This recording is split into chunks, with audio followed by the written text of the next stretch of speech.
Happy Friday, everybody. Welcome to another edition of Mean Streets here at our FTN Network YouTube page. Chris Meaney hanging out with you. You're listening on iTunes and Spotify. We always appreciate your support and love hanging out with you guys here as we head into the weekend. Just a handful of days left in 2023. Let's finish the year strong. We have some picks against the spread.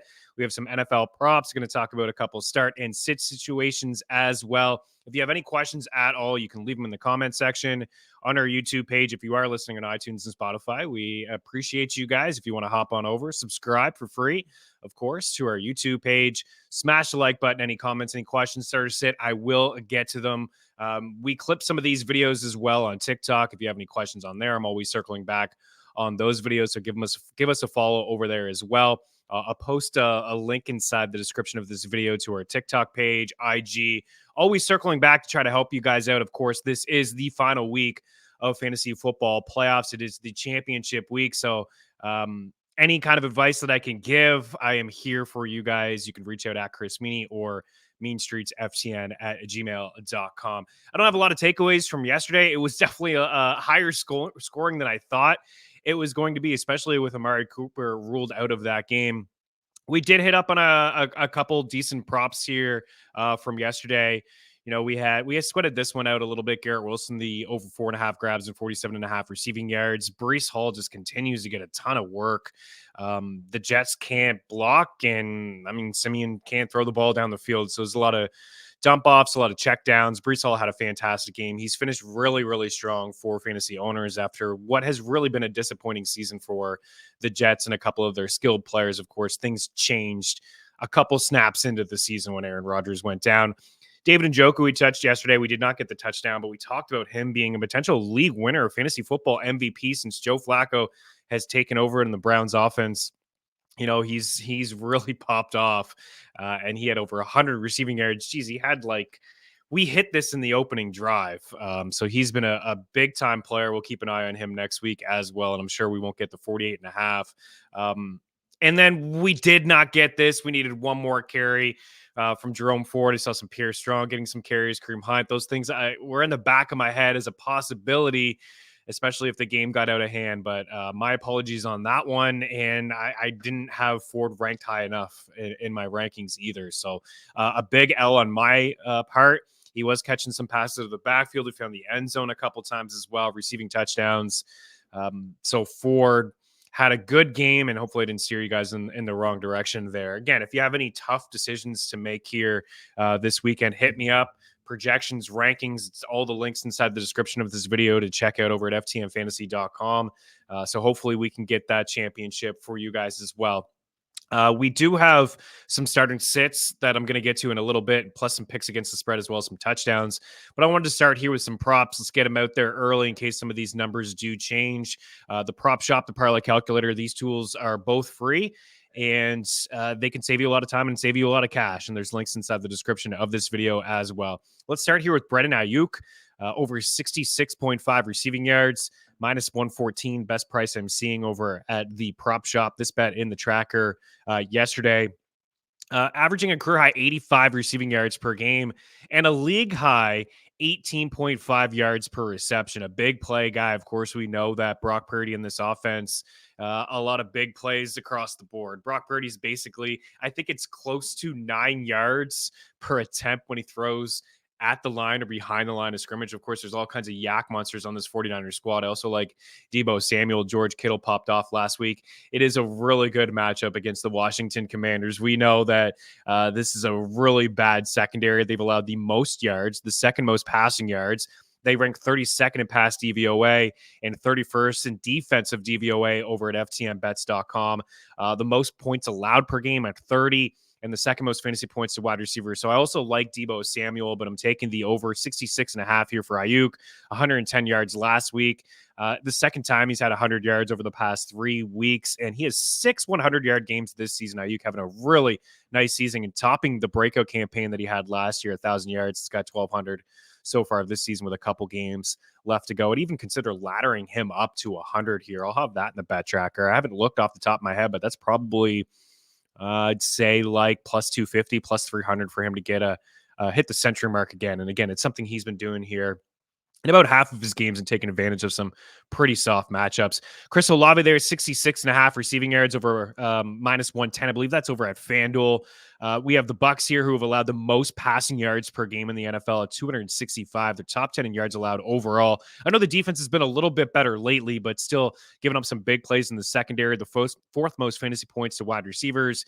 And Tampa, league high, 194 receiving yards per game to wideouts. Olave, 100 plus yards in 3 of his last 4, 94 plus in 4 of his past 5. When he's in there and he's healthy, he's getting targets from Derek Carr, who's playing pretty good football over the past couple of weeks. Not going to spend too much time here on Cooper Kupp. This is a number that could change. 5.5 minus 122. A little bit of juice on this one, but he's got 6+ grabs in 4 straight games. He looks healthy again. It's a really good matchup against the Giants. They'll probably run the ball here a little bit.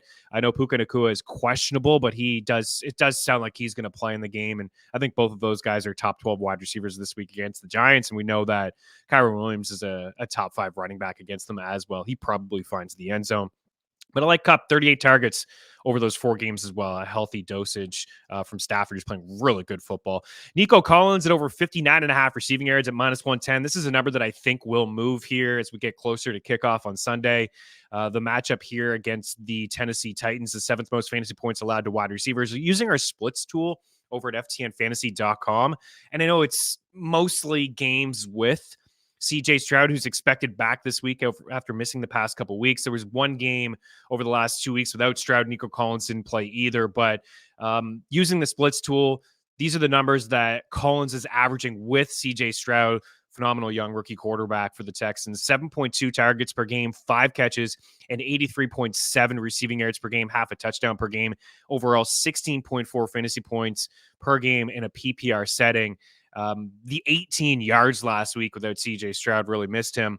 Healthy 16 yards per catch for Nico Collins this season, which ranks 11th among wide receivers and 5th among wideouts with at least 80 targets.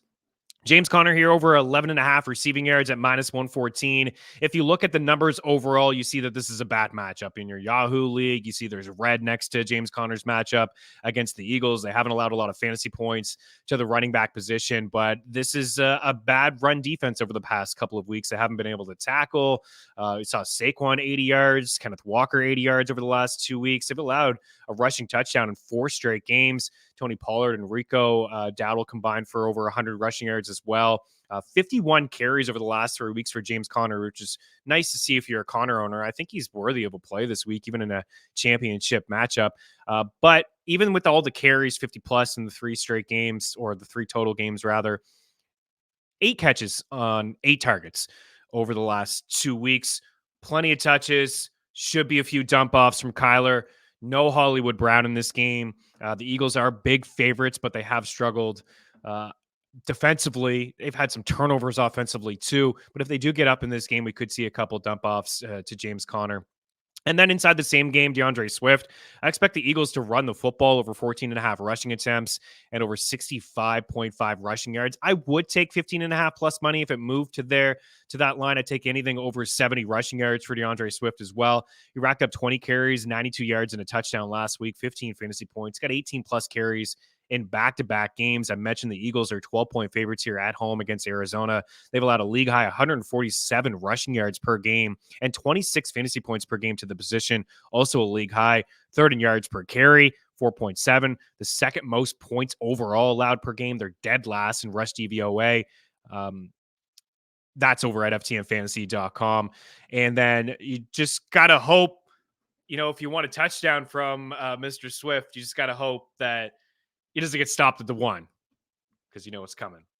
It's the brotherly shove, tush push, which is, I know it's a pain in the behind for DeAndre Swift owners and maybe him himself. I heard Jason Kelsey talk about it in the New Heights podcast. He said he was stopped at the 1 and they all huddled up and he kind of looked at him. He's like, I'm sorry, dude. Like, you know what's coming, right?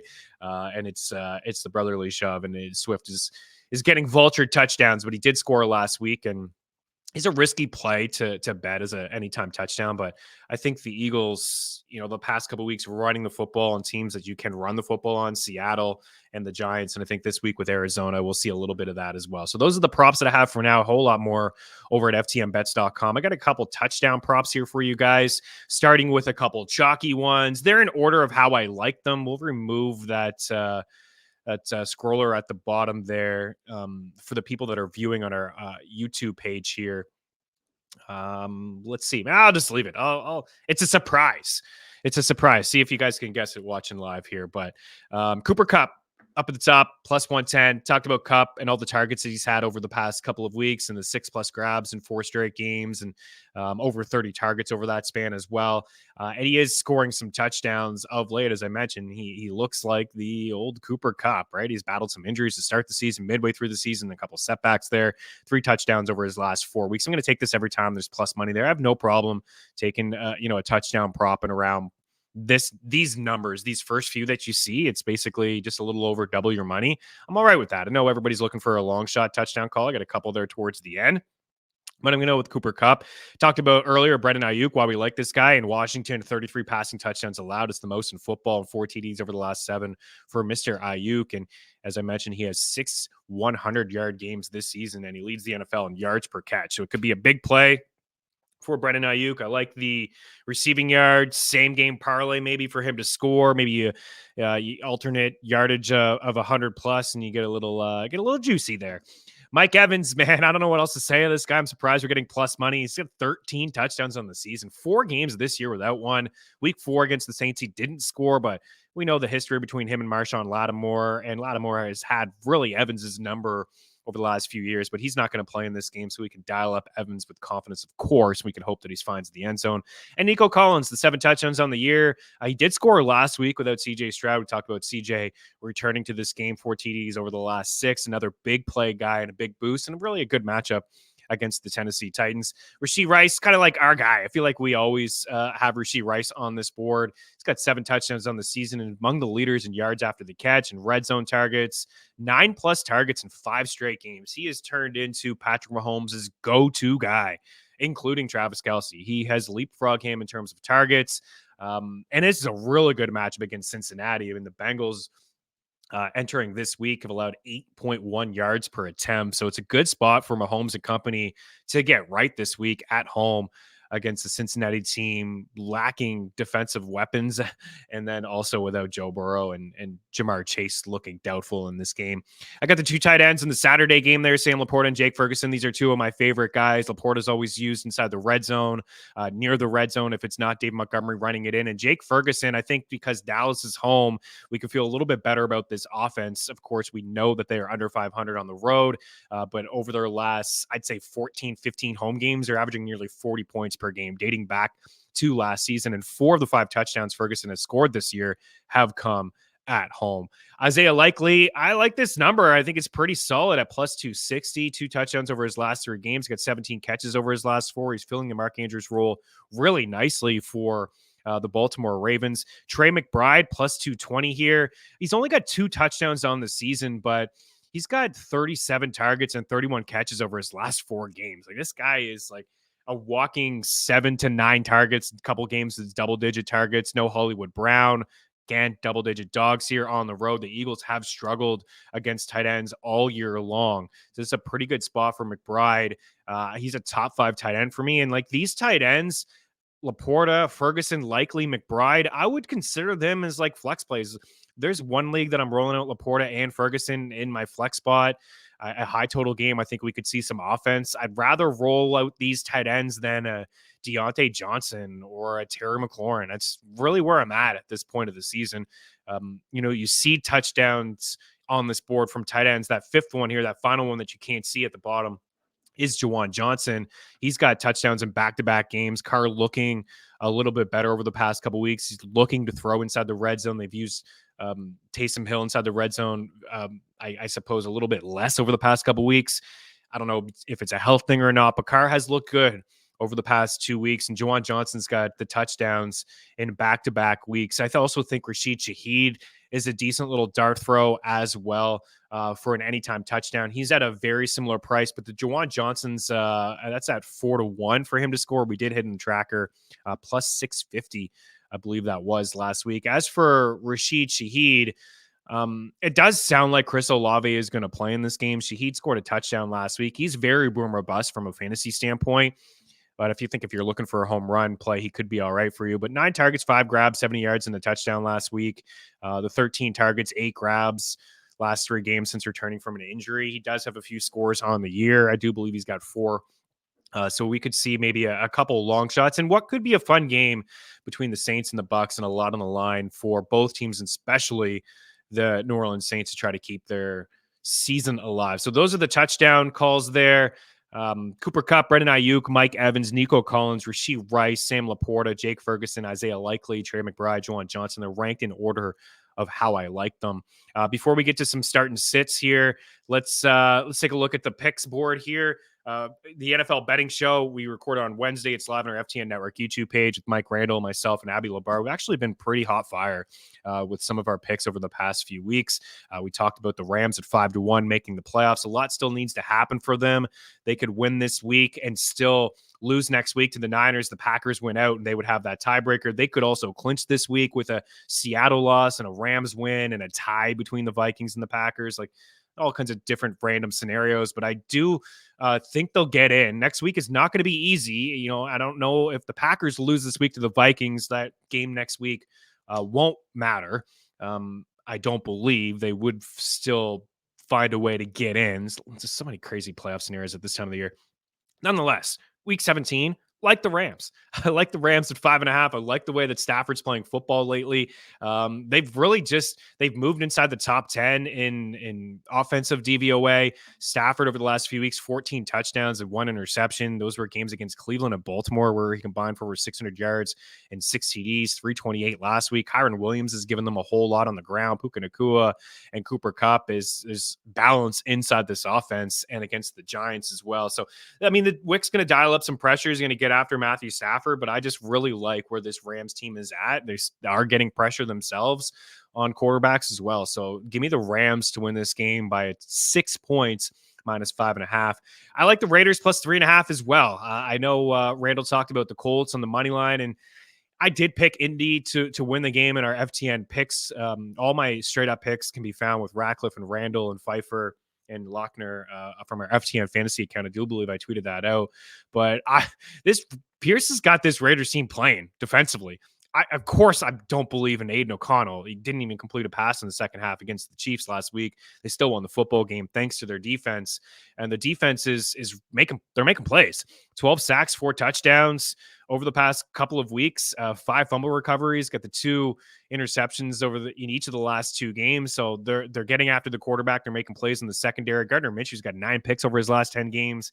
It does sound like Michael Pittman will return. That's why I lean with the Colts here at home. They still have something to play for. The Raiders also have something to play for, believe it or not, if they win out. And the Chiefs, if the Chiefs lose this week and the Raiders and the Broncos win, the Raiders and the Broncos will play each other next week. And I do believe it would be for the division. One of them would hold the tiebreaker, which is wild to think about. If somehow the Bengals upset the Chiefs this week and the Raiders and the Broncos were able to win next week, Raiders and Broncos would be for the division. What? That's crazy. It's unbelievable to me. Oh my goodness. We're stuck in a blender. Now we're saving lives. What? I'm taking the Raiders and the points here at plus 3.5 because of the defense and how they're playing. I can't tell you with confidence that Josh Jacobs is going to play, but Zamir White has been good over the last 2 weeks and 20 plus touches and good from a fantasy standpoint. An RB2, have him on standby again if you're a Jacobs owner. And I like the Steelers plus 3.5 as well to keep this thing close. Mike Tomlin get this defense playing. Mason Rudolph gave them a whole lot. We talked about that, I think, this week, certainly on the Sirius show with Lauren Carpenter. I was just stressing that I thought Rudolph was the best quarterback for all the weapons inside this offense. And I don't think that he's fantastic, but Trubisky is just not a great passer. He doesn't make the decisions. He's too slow. Kenny Pickett as well. I just not really feeling like Kenny Pickett's going to be a big part of the Steelers' future moving forward. I'm not saying that George Pickens is a great play this week, Deontay Johnson, but I just believe that he can make some of these throws that some of the other quarterbacks in Pittsburgh that we've seen over the past few weeks haven't been able to make.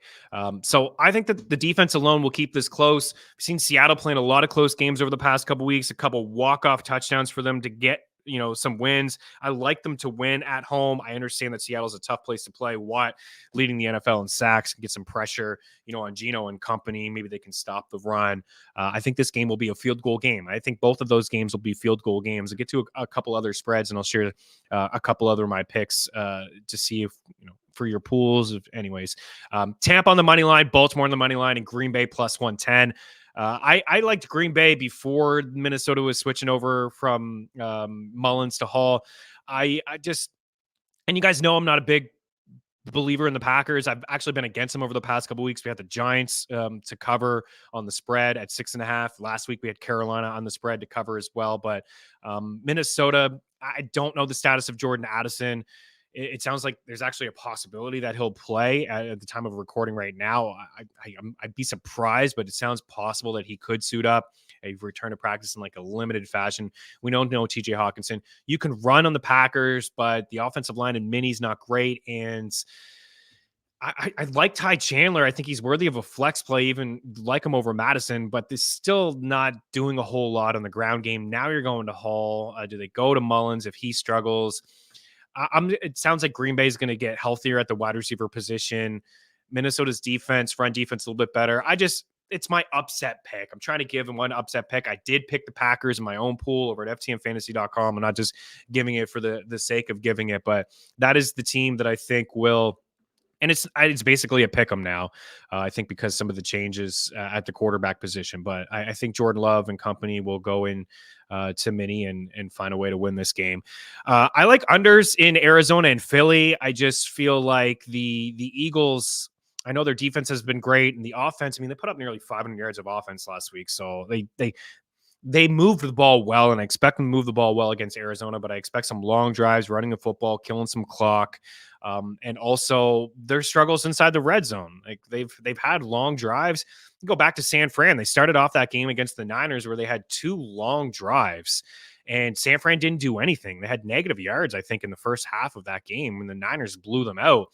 Maybe it's a different game if they find a way to score on those 2 opening drives. They moved the ball against the Niners easily in those 2 opening drives and settled for field goals, and we're up 6-0 instead of 14-0. We saw that against Seattle at the start of the game. We saw it last week against the Giants again at the start of the game. They moved the ball and they were just settling for field goals. So long drives, extended plays. Maybe Arizona does the same thing with James Conner. You can run on Philadelphia, 48.5, taking the under. Our model also likes it. That is New England and Buffalo. The under 40 there as well. New England's defense has come to play this year. They played some really good football defensively.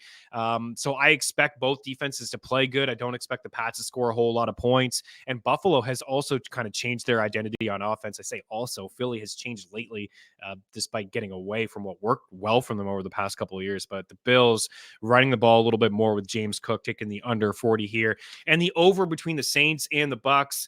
I think that, like I said, this one could be a fun fantasy-friendly game here. We have Carr, who's playing really good football over the past couple weeks, got 6 passing touchdowns and 1 pick over the last 2 weeks. And we have Baker Mayfield, who's been unbelievable over the last 3 or 4 weeks as well.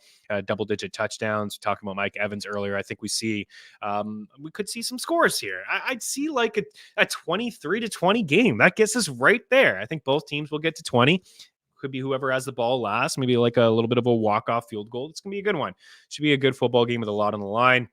My money line parlay is Houston, Baltimore, and the Rams at plus 232. Like the Rams. I do like the Ravens. I didn't really touch on that one. I think Miami will hang around, but no Waddle. We saw last week how crazy good this Ravens defense is and what they can do to an offense. San Fran was the hottest offense going. Everybody's talking Brock Purdy MVP, throws 4 picks. The offense can't move the ball. Playmakers all over the field on that side and for Baltimore.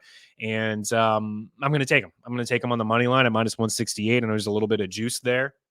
I'm also going to take them at minus 3.5. I think that they win the football game by 4. And I do believe that there's a 3. I do believe that there's a 3 still out there for the Ravens if you want to just take them on the spread. We got a 4-leg teaser here, or 4-point teaser. This is a massive 6-leg, right? 1, 2, 3, 4, 5, 6-leg at plus 750. Bear with me. Detroit plus 10. I don't think Dallas is going to blow them out. I think Detroit is, I was considering them as the dog here. I do like the 5.5 plus 5.5. I'm going to take the lines in my own pool at plus 5.5, but I've teased that one down here a touch at plus 10. Keep it close.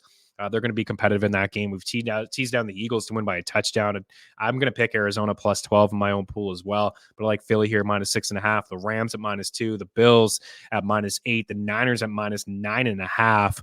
KC at -3. So you got the Chiefs and the Rams to win by a field goal here. The Eagles by a touchdown. We got some large spreads here with Buffalo and San Fran, but I think San Fran's going to crush Washington. I think that they're going to win by like 2 or 3 touchdowns here, and then Detroit at plus 10. So those are the picks against the spread. We'll move on over to some other NFL lines. I'm just going to rapid fire through some of this stuff. A shout out to the Browns, first NFL team in history to make the playoffs, having 4 different starting quarterbacks for them in a season. Unbelievable. Flacco, again, made some nice throws in the second half. They slowed him down a little bit, but the Jets defense certainly didn't come to play. They had no answer for David Njoku, but the Browns actually have a chance to be the number 1 seed. The number 1 seed, and we said on Mean Streets yesterday, the first time in 70 years we've seen these two teams, Detroit and Cleveland, have 10 plus wins in a season. 70 years. They're both going to make the playoffs. Cleveland could be the number 1 seed if Baltimore, struggles this week. It's crazy to think about. As I said, I will be taking Detroit there in the +6. You're rolling out all the weapons. I have Gibbs. Even Montgomery is a flex play. He could have fallen into the end zone for a touchdown. I do have him ranked as a low end RB2. Miami and Baltimore there. We touched on Baltimore. You're playing. I still think you play Mostert. Gus Edwards, you hope for a touchdown. I do believe he's like a flex play, really. There are some better options. He's not getting a ton of run, even though he's the only guy there last week getting the carries and getting some touches inside the red zone. He just seemed to score every other week. It's kind of like Montgomery at this point, not super efficient, not as many touches, but leaned on when they get inside the red zone. That's certainly the play that they go to a majority of the time, like Flowers, like likely.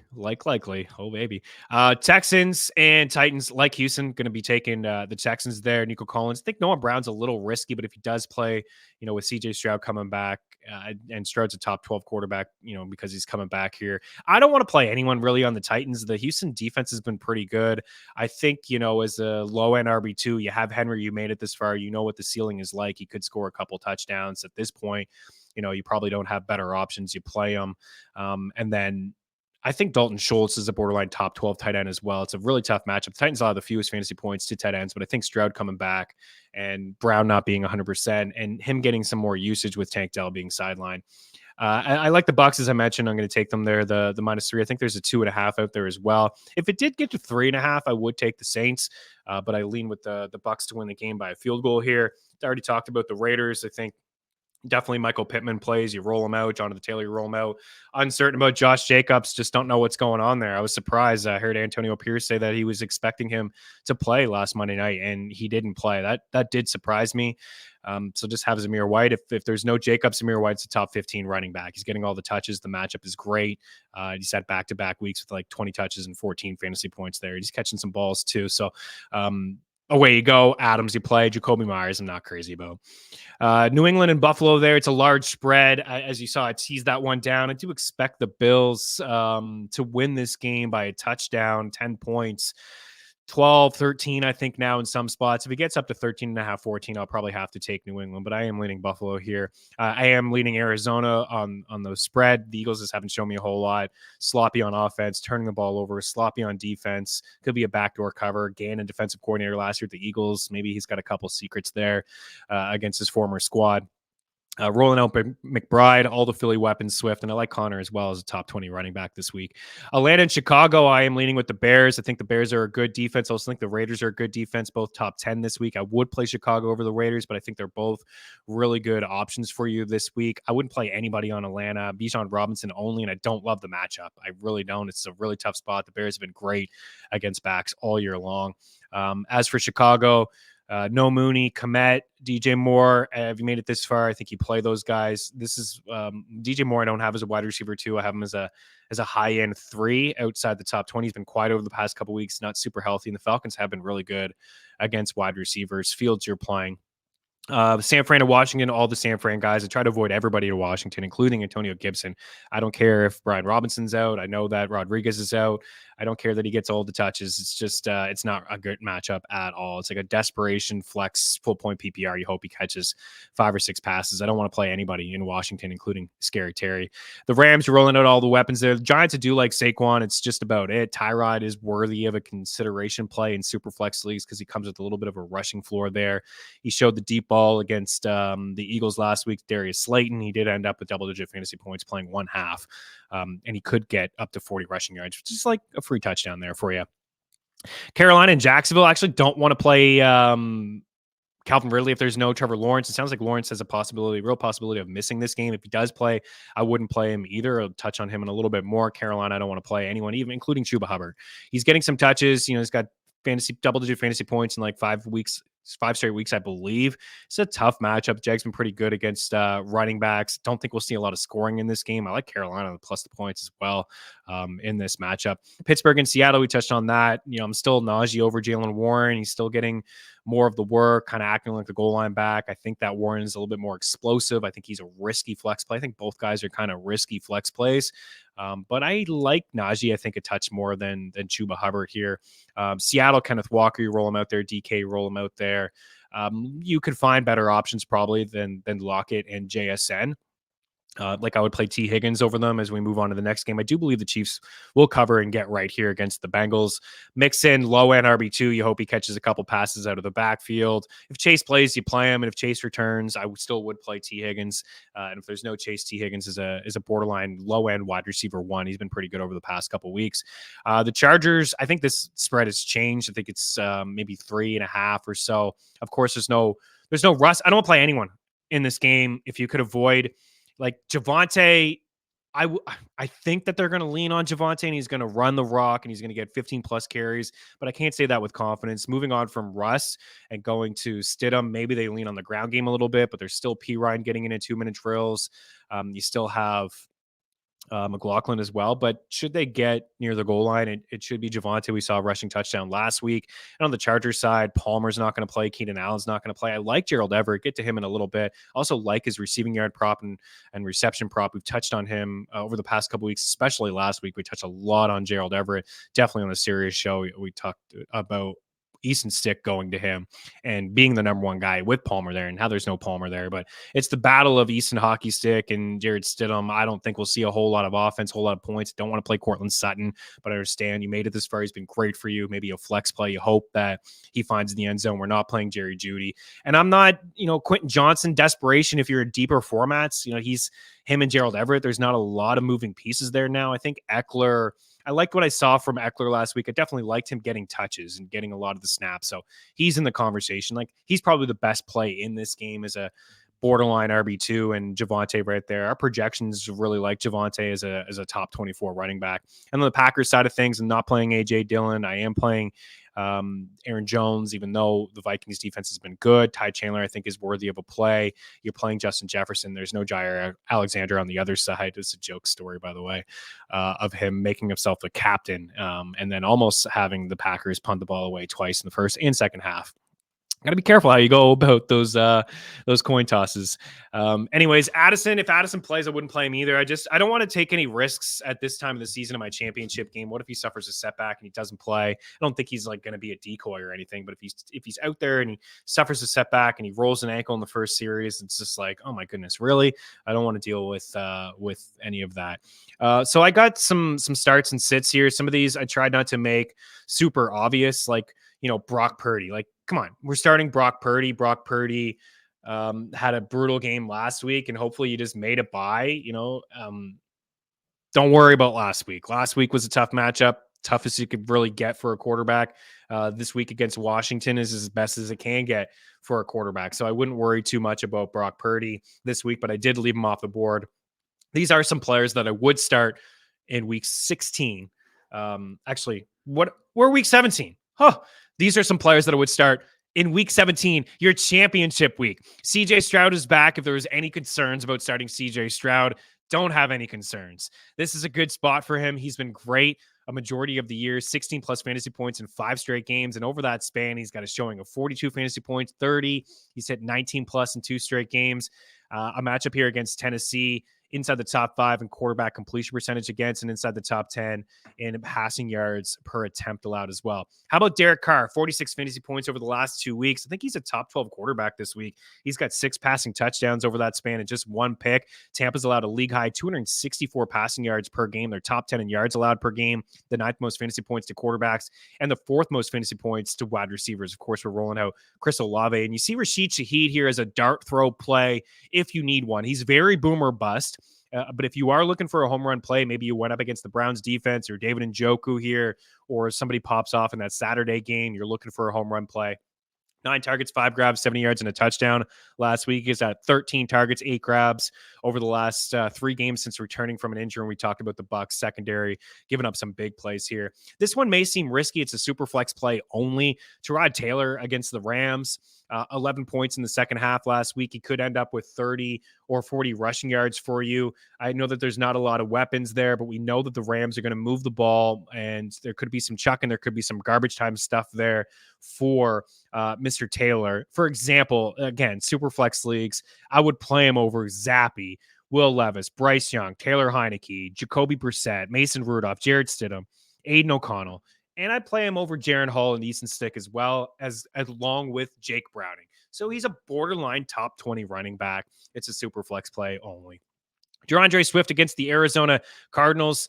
He was a start for us last week. He racked up 20 carries, 92 yards, and a score, 15 fantasy points. He's got 18 carries in back-to-back weeks. It's been really good spots for him over the past couple of weeks against the Giants and the Seahawks, and this one is as good as it can get for a running back. They've allowed a league-high 147 rushing yards per game and 26 fantasy points per game to running backs. Arizona, that is. The Eagles are 12-point favorites here at home. The 3rd most yards allowed per carry at 4.7. The 2nd most points allowed overall in the NFL. They're dead last in DVOA defense and 31st in rush DVOA, according to FTNFantasy.com. You just got to hope, again, that he doesn't get stopped at the 1, because you know what's coming, and it's the brotherly shove. James Conner, inside that same game. If you're looking at the overall numbers, it'll tell you that the Eagles are a bad matchup for a running back. They're inside the top 5 in eliminating fantasy points to running backs, but they've allowed a rushing touchdown in 4 straight games. Saquon, 80 yards last week. Kenneth Walker, 80 yards on the ground 2 weeks ago, rather. Pollard, Rico combined for over 100 rushing yards. 51 carries over the last 3 games for James Conner. 8 catches on 8 targets over the last 2. Should get plenty of touches and a couple dump-offs if Arizona is trailing in this game. Clyde Edwards-Helaire is questionable to play in this game. Isaiah Pacheco is questionable to play in this game. If Pacheco suits up, you roll him out. If Pacheco doesn't play, Clyde Edwards-Helaire is an RB2. He may get 20 plus touches. McKinnon is not going to play in this game. 100 total yards in week 15 against New England without Pacheco in that game. CEH has 10 catches over his last 4, 7 for over 100 yards over the last 2 weeks. Since he inside the top 10 in rushing yards allowed, T3 in yards allowed per carry, and the most yards allowed per pass attempt. So I think it's a get-right spot for a lot of Chiefs here. Pacheco, I would risk playing him. And I think if you're in a 14-16 team league, I also believe CEH may be worthy of a flex play, even with Pacheco in the lineup. If you had any doubt about CJ Stroud, and I know you don't, you're rolling him out, and also his weapon in Nico Collins. 7th most fantasy points allowed to wide receivers using the splits tools over at FTNFantasy.com and games with CJ Stroud. 7 targets per game, 5 catches, and 83.7 receiving yards per game. Nico Collins averaging 16.4 fantasy points per game in a PPR setting with CJ Stroud, just 18 yards last week without Stroud. T. Higgins, talked about him a little bit earlier. He's a guy that you roll out, you play him with confidence, and you don't worry about it. Even if Chase sits, 16 targets, 9 grabs, over 200 receiving yards, and 3 touchdowns over the last couple of weeks. Chris Godwin, only 1 receiving touchdown on the season, but you have to love the volume and the usage lately. 10 plus targets in 3 straight games, 33 over that span, and he's hauled in 21 of those 33 looks from Baker Mayfield, nearly 300 yards of offense over that span as well for Mr. Chris Godwin. Dalton Schultz. Well, actually, what else do we got here? Demarcus Robinson. Let me give some love to Demarcus Robinson. It does sound like Puka Nacua is going to play in this game. But even still, I think in deeper formats or a flex play, considering how good this Rams offense has been, and Matthew Stafford with the 14 passing touchdowns and the one pick over the last few weeks, 19 targets over the last 3 games for Demarcus Robinson. He's got touchdowns in 4 straight, 44 plus receiving yards in each one of those games. The Giants top 5 in yards allowed, 6th in points allowed, 5th most fantasy points to wide receivers. And then Stafford, as I mentioned, just the one pick over the last 5 games, 14 passing touchdowns. I do believe he is worthy of a flex play and somebody to consider in the betting market as well. I also got Brandon Cooks there if you're looking for a home run play in a potential high scoring game on Saturday against the Lions. Gerald Everett, a tight end that you can play. I think he's a borderline top 12 tight end. Like I would roll him out over Kyle Pitts, for example. 16 targets, 12 grabs, and 83 receiving yards over the last 2 weeks with Easton Hockey Stick. Nobody has received more looks from Stick than Everett, who has 4+ catches in 5 straight weeks. And this matchup against Denver is the best on the board for a tight end. They've allowed the most fantasy points and touchdowns to tight ends this season. You see Dalton Schultz on the board as well. This is the opposite of the matchup for Gerald Everett. But, Tennessee has allowed the fewest fantasy points to tight ends, but I've seen an uptick in usage since the loss of Tank Dell, and he could be the number 2 option behind Nico Hollins. I do expect that actually with CJ Stroud coming back. All right. Let's get to players that I would sit in week 17. Tua against Baltimore. I think this one speaks for itself, but a couple matchups over the past couple weeks for Tua, which haven't been fantastic. You look at the box score, you see, okay, that's all right, but from a fantasy standpoint, not so much. 9 points against the Jets, 9 points against the Titans, 13 against the Giants, 15 against the Cowboys last week. Now he has to face Baltimore, and look what they did to Purdy and the hottest offense in football last week in the Niners. No Waddle for Tua. This is an easy sit. Baltimore league best 5.5 yards per attempt, fewest fantasy points, fewest points overall per game, at 16, 4th fewest yards, 6th fewest passing yards, 2nd fewest fantasy points to quarterbacks. If Trevor Lawrence plays, good for the Jags, but I would not play him. And if Trevor Lawrence sits, I would not play Calvin Ridley. Carolina's allowed the 5th fewest fantasy points to wide receivers. As for Tua, Carolina's sneaky good pass defense. I know that they've given up a lot on the ground, and that's part of it, but the 4th fewest yards allowed overall. That's right, Carolina, 4th fewest yards allowed overall, 3rd fewest passing yards allowed, 3rd fewest fantasy points to quarterbacks. I would not play Trevor Lawrence this week.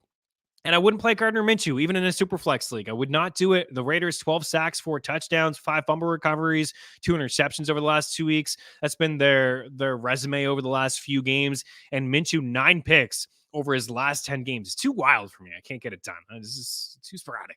Sit. Not going to do it. Chuba Hubbard against Jacksonville. I understand, if you've been rolling him out as a flex play, but you just keep this thing going. He does have double-digit fantasy points in 5 straight games, but I think the ceiling is capped this week. I don't see a lot of offense. The Jags inside the top 10 and fewest yards allowed per carry. They're 6th in rush DVOA defense as well. Hasn't been super efficient. The touches and the carries have been there, which is nice to see, but I think you could do better this week.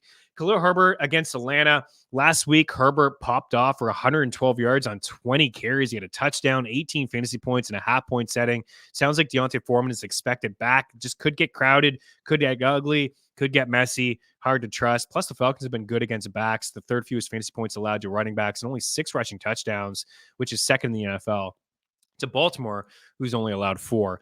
Antonio Gibson could have the backfield to himself. I just don't care. San Fran, 3rd fewest rushing yards allowed. Bottom 10 matchup in terms of fantasy points given up to running backs. 3rd fewest points overall allowed. It could be a long game for the Commanders in this spot. And I'm not starting Terry McLaurin either. Just one game with double-digit points since week 8. I just don't trust it. They're going to Jacoby Brissett. I'm just not. I'm not buying any of these Washington weapons this week against probably a ticked off San Fran team. Deontay Johnson only picked up 5 targets and 2 grabs last week with Mason Rudolph, just 15 yards. It looked like Pickens was the go-to guy there for Rudolph. I think Pickens is the most skilled wide receiver. He's got the big playability there. If you're looking for a home run, I would go with George Pickens. And then Drake London against Chicago on the road, 5 or fewer points in 3 of his last 4 games, 4 of his past 6. Hasn't top 5 catches. He's only top 5 catches actually once over his last 6 games. Just cannot be trusted. He's basically a wide receiver 40. You can do better than Drake London. And Joshua Palmer is on here, but he's ruled out of the game. How about Darren Waller against the Rams? It's a good matchup. The Rams have allowed the third most fantasy points to tight ends, but you know what? Darren Waller, 10 points in fantasy over the last 10 weeks. It's not really cutting it. 2 catches for 32 yards in a great spot last week against the Eagles. Wasn't really part of the game plan. And when he was, he had some bad drops. There was a play there where he caught a pass and he rolled over and limped off to the sidelines. You just can't trust this guy. He's been one of the bigger fantasy busts this season. The Giants paid all this money for him. You know, he can't stay on the field. He can't catch a pass, and he's not really involved in the game plan. At least I haven't seen it over the past couple weeks. Seen a little bit more Bellinger than Darren Waller. So I don't think you should risk it in your championship week with Darren Waller. All right, that's it. We're out of here. Good luck. Any questions, hit me up at Chris Meaney on X, meanstreetsftn, gmail.com. You can leave any kind of comment, any kind of questions you have inside the description on the comment section here on YouTube. You're hopping over from iTunes and Spotify. Really do appreciate you guys, even if you hung on this long, 45 minutes to hang out with me. Hopefully you guys had a great, happy holiday, and you have a fantastic New Year's as well. I really hope that we see some fantasy championships and we didn't steer you in the wrong direction here on Mean Streets. Appreciate you guys, all the support. If you can smash the like button, rate, review, subscribe over on iTunes and Spotify, that would be very thankful. Have a good one, guys. Good luck this week. Cheers.